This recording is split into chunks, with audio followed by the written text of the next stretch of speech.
What's going on, y'all? We are back again for another episode review of Being Mary Jane. This is Being Mary Jane season 4, episode 5, Getting Served. Okay. So this episode, oh my god. After this season of Being Mary Jane, I really don't know if I will be back reviewing it. I probably will, but something got to give. I don't know who is doing this. I still see the original people on there in the credits or whatever as the executive producer, but bitch, who writing the script? Who idea is this? What is going on with this show? Because it is not giving me the same feel as like the first two seasons. Like even last season, it was filled with some drama and some stuff. This season, I'm like, what the hell is going on? It seems so disconnected, disjointed. It's all over the place for me, okay? And I've been seeing some of the comments and we all on the same page. I don't know, we don't know what's going on with the goddamn. I just don't know.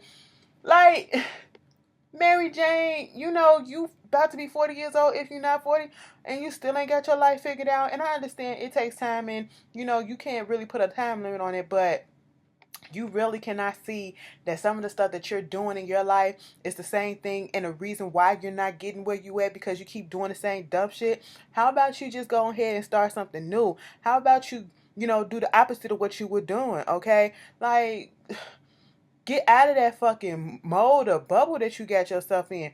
Get out that comfort zone and just go do something differently because obviously what you've been doing is not working. Now you're sitting here complaining to PJ about how, you miss home. New York is fucking up your head with the cold and, you're missing your daddy's ribs. She spent this whole episode trying to make some sauce that her daddy did for the ribs. I'm sitting here like, first of all, just call that nigga. All right. Or second of all, go get on the plane and go down there if you feeling that homesick. Ain't nobody tell you that you have to stay up there, but and not visit your family. But she tells PJ, she can't get away because of the job and all this shit. Always on it. Got to be available and shit. But we see Kara, even though she's behind the scene and she's a producer or whatever, Kara goes back and forth from Atlanta to New York to see her kids. She's not making excuses. She see her people. You just making fucking excuses and you want people to this woe is me at PJ just over the bullshit. Like, girl, get your shit together, okay? Because I'm tired of it. You are literally spending and did he say that you in $1,000 a night hotel? Bitch, what is your salary? What is your paycheck every 2 weeks that you can afford this? And she's been in there ever since she's been. Are you spending your savings? And then she's living comfortably too. Like she's so used to being up in there, so settled down in there. Like, girl, you don't have no plans to getting out. PJ keep on asking, putting out there that he got this condo or that, available that she should come and look at. And in a way, it's like she bypasses all of that shit just to fucking complain about stuff. And I'm like, what do you want? Okay, if you're not willing to make the change, quit fucking complaining about shit. Okay, we tired of this. Hell, I'd rather her go back to go talking about having a goddamn baby. Y'all know it's been like 3 seasons.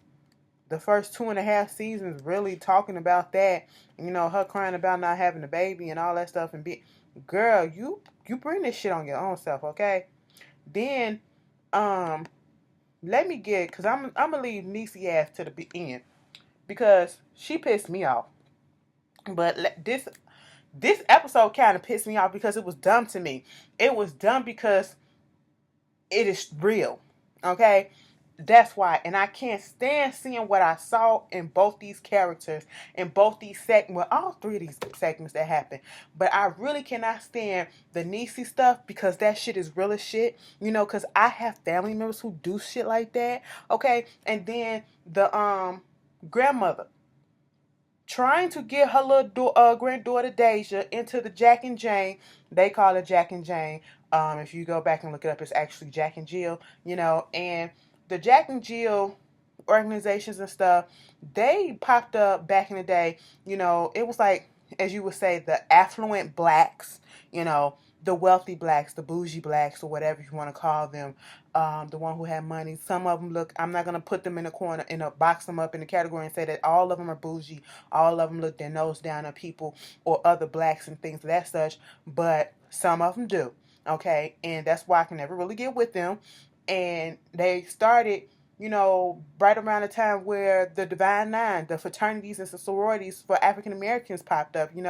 They started to have their own little country clubs, their own little clubs that they were welcome in, that was the equivalent to the white counterparts, since they weren't welcome in there. They were the belle of the ball of society in the black community. They do the community service and charity and all this stuff, supposedly. But some of them do look their nose down on other black folks and other people in general. Okay?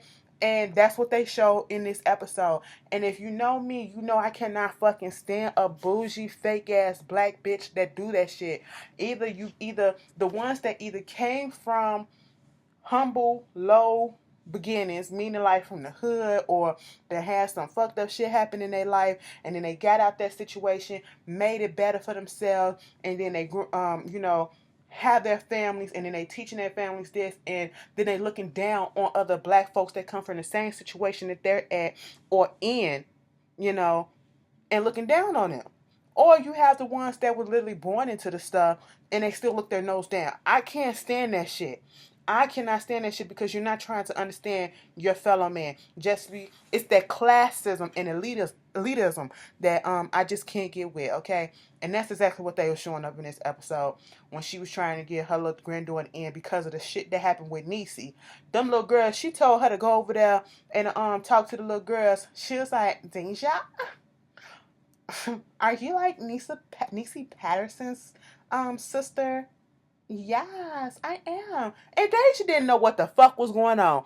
Deja sitting there so cute and so innocent and everything, looking like, I don't get it. Okay? And they just starts. I said, bitch, you better be glad she fresh, okay? She fresh. She don't know what the hell is going on. She got a clean slate. Because if it had been one of mine, knock that bitch out. I don't care how old you are, slap her. Okay? Because what you won't do, you going to let her talk to you like that? What have I told you about that? Somebody come at you and say some shit, you better say some shit back if I ain't in their presence, okay? Okay. You don't want me to come down there. Bitch, let me tell you something. That's why I ain't got kids now, listen. It just, child, okay? I was just so annoyed by that. And then for Joan, I guess she's the head of the organization. And, the grandmother, she's been in this organization for generations, She was telling her granddaughter the history and how she was a part of this. And her 3 of her kids were a part of it. So it's like generation after generation. And she want her to be the 3rd generation or the 4th generation, whichever one, to be a part of this. And, when she get there, she didn't know what happened with Niecy. So old girl made it her point to tell her what happened to Niecy. To have her granddaughter, or whoever it was, show her what happened to Niecy, because it was all on the internet. Then gonna give her a call and say, because of Niecy's violent behavior and all of this other stuff that's been going on with your family, Deja, she's not gonna get invited into the thing. I'm not gonna endorse her to invite her into the thing. I'm sitting here like, what? She's trying to understand, the grandma trying to understand, and this bitch comes up the phone right on her face. I said, come the fuck again? I know y'all ain't finna sit here and let that shit happen. No, the fuck you not. The daddy was like, why are you trying to impress and be around these people? Is it really that important? Like, you don't need these bitches. And I'm sitting here like, yes, you don't need these bitches, okay? Make your own club if it's really that serious, all right? But mama said no. I'm not gonna let them have the last word. I'm gonna bring my granddaughter up here and let her watch me regulate this shit, okay? She come up there, they was like, girl, Joan, I guess you didn't get the message loud and clear that, your granddaughter ain't getting in, okay? But all the bullshit that's been going on with your family and stuff, girl, she was like, no, I got the message loud and clear what was going on, okay? But I'm not going to leave here without singing my piece. I said, bitch, raise that voice up. You better raise up to get all these bitches' attention, because they sure enough was looking at her like, the fuck is this riffraff doing here? Mind you, y'all was just kikiing with her the other day. That's that fake shit I don't like. Okay? She went in. I said, go off, grandma. You better go off, Suge Avery. Okay.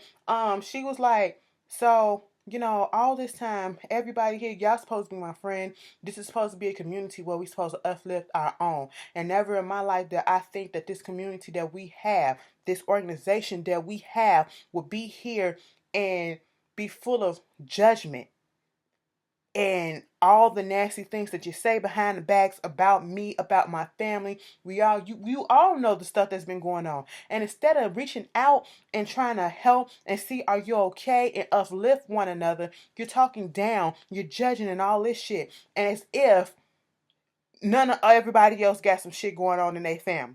Okay? Oh, like y'all the perfect family. John gonna say something, so are you done? She was like, bitch, whatever. Okay, like you got ain't got no skeleton in your family. Diane, you. I was like, go off. She pointed the bitches out in the back. And then Mama was about to go. Like I said what I had to say, bitch. I shook the table. Okay. Now what you gonna do? I'ma turn the fuck around and walk the fuck away. I don't need you hoes. Oh girl come up and was like, hold up. We're about to file bankruptcy. Joanne looked at her like, bankruptcy? Like that was a disease. I said, bitch, what's in your closet? What is in your closet? What's going on? Your husband either beating you, your kids up there taking advantage of you. What's going on? You cheating on your husband? You had a baby out of wedlock, or your husband had a baby out of wedlock? What's your secret? Because you showing up the main one judging and so far up in the air and everything. She was like, we going through bankruptcy. We had to bail our kids out so many times they down there broke us, okay? But then the other girl came up and said, listen, girl, I'm finna get a divorce from my husband. Technically speaking, we should have been got a divorce, a long time ago. We really only been together and faking like we've been husband and wife for the past 6 years. The shit was over then, okay? And I was like, so if you want to kick us out for that, you can go ahead and do it. So eventually, because of that, the little girl got in. I can't stand the uppity bullshit like that. Do not come around me if you like that, bitch. That's how come I had my reservations about going to Spelman College. I could have went to Spelman College. I just knew that it wasn't going to be the fit for me for many reasons. But, mm-mm. Whew. Being around too many females just, Anyway, moving on from that, let's get on to Niecy, dumbass. Niecy is one of those people that, like I said in my previous review for Haves and a Half Not this evening, sometimes you have to just let your kids go and let them make their own mistakes and see it for themselves before they can get it. Because you keep on telling them, no matter how long you keep on telling them and all this stuff, that you're doing wrong or this person is fucking you up and all this stuff, they're going to keep on doing it until they see it for themselves. You just sometimes have to step back and let the chips fall where they may. Okay? And that's exactly what Paul Sr. told Patrick, his the son, Niecy dad, because he was like, how do I discipline her? I mean, I can't tell her that she grounded because she grown, But what happened is you want to take this settlement money, which is only $150,000. And I know for somebody who ain't have no money, especially, from a hood or whatever, that's a whole bunch of money, okay? But when you come from money and you still ain't got nothing, that's still a lot of money, but you should be better. You should have a better grip on things, okay? And it just made me so mad. First you go out and instead of going here, you had the right idea. You said you was gonna put this money in a trust. Put this money in a trust for your children's education. Okay? No, what you do, you hook back up with your baby daddy because you too blinded by what he is spitting you because you're so desperate and thirsty looking for love, okay? You're looking for love that you're going to take it from some place that you can't really see or you're trying not to see that he is playing you and you know he is, but you have it fixed in your mind, oh, he's changed. No, that's not what it is, even though everybody is telling you that's what it is because they can see that. You got your rose-colored glasses glasses on and you're not trying to see the truth even though you know the truth. Okay? You're trying to see how long you can ride this out before it blows up in your face and you have to face the reality that this really wasn't nothing. This man is really playing me. He was not there all this time for my child. And then all of a sudden, when it comes out that I might possibly be getting some money because I was wrongfully, fucked over and tased by the cop, now you want to come back into my life. Now you want to be a daddy to my kids, to both my kids, including the one that ain't yours. No, that's one. Okay, then you go and buy this man a car, not a used car. Bought him a 40,000, was it 45,000, $45,000 car? I'm like, are you serious? You didn't see right then and there that he was fucking with you, then you go buy your own little stuff and all that shit. Then here you go parading the fact that you have this money by going to a club. There is nothing wrong with you going to a club, getting you a couple of drinks. You went and got bottles that you probably couldn't really pay for had you not had that money. That's a waste. That is a fucking waste. And I understand, you want to splurge a little bit. You want to spend a little bit something on, you want to feel fancy a little bit. But baby, get the shit in order first. And I say that because we find out later she never put the rest of that money in the goddamn trust for her kids. It stopped being about her kids and it was more so about her and that bitch, Dante. Okay? That's what it was about. Okay? And I was just so fucking disappointed, but not surprised because, like I said, I've seen this before. It happened in my own family, okay? People get so blinded by the dick or so they so in need of wanting to be loved that they will go and attach themselves to anything, knowing damn well it's not good for them, knowing damn well they're gonna get hurt in the end, knowing damn well this person is playing them. That is what Niecy did. Then you go in the club acting, I'm not even gonna say she was trying to show out. She was just having a girls' night out. I saw nothing wrong with that. But then when the bitch come over there and she trying to get up in their section, I was sitting here like, first of all, bitch, how you gonna come over here trying to get into my section? And then when I say, no, this is just a little private thing, you get in your feelings and you try to read me, calling me a hoe. Oh, yeah, you the bitch that got tased by the cops. Oh, you think you something because you got some money, all right? You trying to parade your money and all that shit around us, make us feel small and all that shit. When you got two different baby daddies, you got kids by two different baby daddies, bitch, you ain't nothing but a hoe. I'm sitting here like, you calling her a hoe, but look at what the fuck you got on, okay? I can see the pussy lips on you, okay? In that little tracksuit. First of all, get some meat on your bones because it should never be that much space between your legs like that. You can kick a field goal through that shit, bitch, okay? I'm just sitting here like, how fucking dare you get pissed off? That was her whole intent, okay? She really thought that bitch was go ahead and let her and her girls, okay? She brought her whole crew. How do you feel comfortable enough coming over to somebody acting like a little thirst spot like that, okay? And then, when Niecy tried to step up, y'all get into a fight. But did you notice the conversation that the girlfriends told her? Oh, you getting back with Dante and all that shit. Like, girl, that shit ain't gonna work. Your friends telling you the shit. And like, she had to tell one of her friends, don't tell me nothing because you was over here chasing after this no good ass nigga. I'm sitting here like, see, you gotta... You're surrounded by, you are your company, you are your association, so they all do the same damn thing. No wonder why they're friends, okay? Until all the shit hits the fucking fan and they gotta pick up their faces and everything and start anew, okay? And they don't learn from the situation, all right? And so you get into this fight with this girl who basically came at you first, but everybody see a big black girl who supposedly this person who has this money and they see you getting poured out.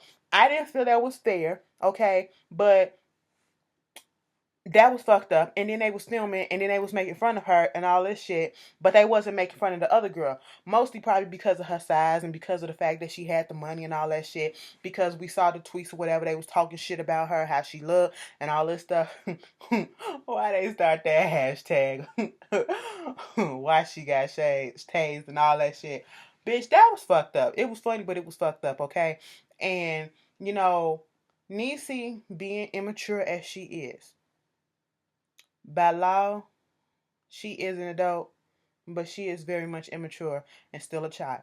Okay, when they said your belly, when Mary Jane was on the phone talking to her, she was like, your belly 22 years old. I said, wait a goddamn minute. Fuck what? Damn. No wonder why you acting like this, okay? But I done seen some mature ass 21, 22, 20 years old. So, it's not all of y'all. I ain't gonna lump y'all all in this category because bitch, I wasn't like this at that age. But anyway, they did all of that shit. All of that shit, and this bitch gonna get on fucking Twitter, and she couldn't take it no more. Instead of just deleting the app, or plugging out and avoiding everything, she gets on talk about some y'all just mad because I got $150,000 and y'all asses still broke on welfare. Okay, if y'all want to take the side of a racist ass pig ass cop who fucking tased somebody, that says a lot about you and all this shit. And I'm looking at the stuff. I said, bitch, if they didn't get this part right, the way y'all asses be up here tweeting and deliberately messing up the words, misspelling the words, you could say IS instead of IZ. You couldn't put an S at the end of Hells or whatever the word that was. No, you had to put a Z. You couldn't say y'all, Y apostrophe ALL. No, YAW. Girl, what? What? I'm sitting here like this illiterate ass shit, bitch. Girl, why the fuck? That's why you got chased, okay? That's how they was acting. And so you having this rash reaction, okay? And therefore you violate your settlement agreement, which means you could not talk about the case at all. And the way that she violated it, she tweeted about it. She put that tweet out about getting 150,000, and not only that, but saying that the cops was racist and whoever supported them and all that shit. That was what fucked her up. Okay, so now she had to get the money back. Then she had to tell them, she don't have all the money. She didn't put the money in the trust, and she got that card to Dante. The daddy was pissed. He said, "Get your ass up. We finna go get that shit, bitch." And I was like, "Get your ass up, niece." He go to the house, leave her there because she didn't want him to stay.